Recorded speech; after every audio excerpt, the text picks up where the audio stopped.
প্রথম বাংলাদেশি হিসাবে বিশ্বের সর্বোচ্চ 10ম পর্বত অন্নপূর্ণা জয় করে সম্প্রতি দেশে ফিরেছেন পর্বতারোহী বাবর আলী। সম্প্রতি চট্টগ্রাম নগরের আলিয়স ফ্রজেস মিলনায়তনে এক আয়োজনে তিনি শেয়ার করেন নিজের অভিজ্ঞতার কথা। তার ভাষায় এ যেন বেঁচে ফেরা। বিশ্বের 10ম উচ্চতম ও ভয়ঙ্করতম পর্বত অন্নপূর্ণার চূড়ায় দাঁড়ানো সেই মুহূর্তকে তিনি বলেন একটা যুদ্ধক্ষেত্রের মতো, যেন শত্রুপক্ষের করিডোরে ঢুকে পড়েছি। দুই পাশ থেকে ছুটছে মেশিন গান, আর আমি কেবল একে বেঁকে সামনে এগিয়ে যাচ্ছি। বাবরের ভাষ্যে তার অন্নপূর্ণা এক জয়ের গল্প আজ শোনাবো। যাত্রাটা শুরু হয় 6 এপ্রিল বিকাল 4:10 গন্তব্য অন্নপূর্ণার শৃঙ্গ।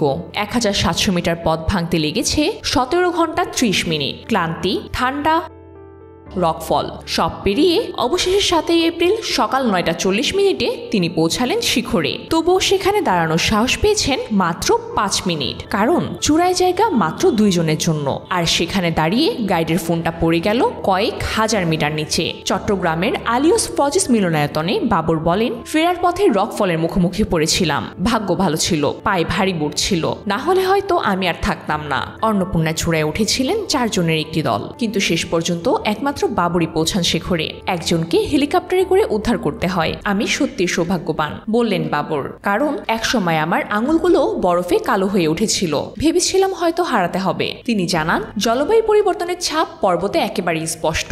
নেপালে কিছু পর্বতে এখন আর বরফ নেই, হ্রদ তৈরি হচ্ছে, হ্রদ তৈরি হচ্ছে, বরফের নিচে নীল বরফ, পাথরের চেয়েও শক্ত। তরুণ পর্বত আরোহীদের উদ্দেশ্যে বাবরের পরামর্শ, 3টি এম থাকা দরকার: মাসল, মাইন্ডসেট আর মানি। ধাপে ধাপে উঠতে হবে, কোনো শর্টকাট নেই পর্বত জয়ের। এর আগে বাবর 2022 সালে জয় করেন 7000 ফুট উচ্চতার পর্বত, আর 2024 সালে জয় করেন এভারেস্ট ও লৎসে। এবার অন্নপূর্ণার ভয়ঙ্কর চূড়ায় পা রেখে বাঙালির পর্বত জয়ের ইতিহাসে নিজের নামটা আর উজ্জ্বল করে তুললেন এই দুঃসাহসিক অভিযাত্রী। এ অনুষ্ঠানে আরো বক্তব্য রাখেন আলিয়স ফ্রজেসের পরিচালক ব্রুনো লাক্রাম, ভিজুয়াল নিটওয়ার্কসের এমডি আহমেদ নূর ফয়সাল ও ভার্টিক্যাল ড্রিম ক্লাবের সভাপতি ফারহান জামান।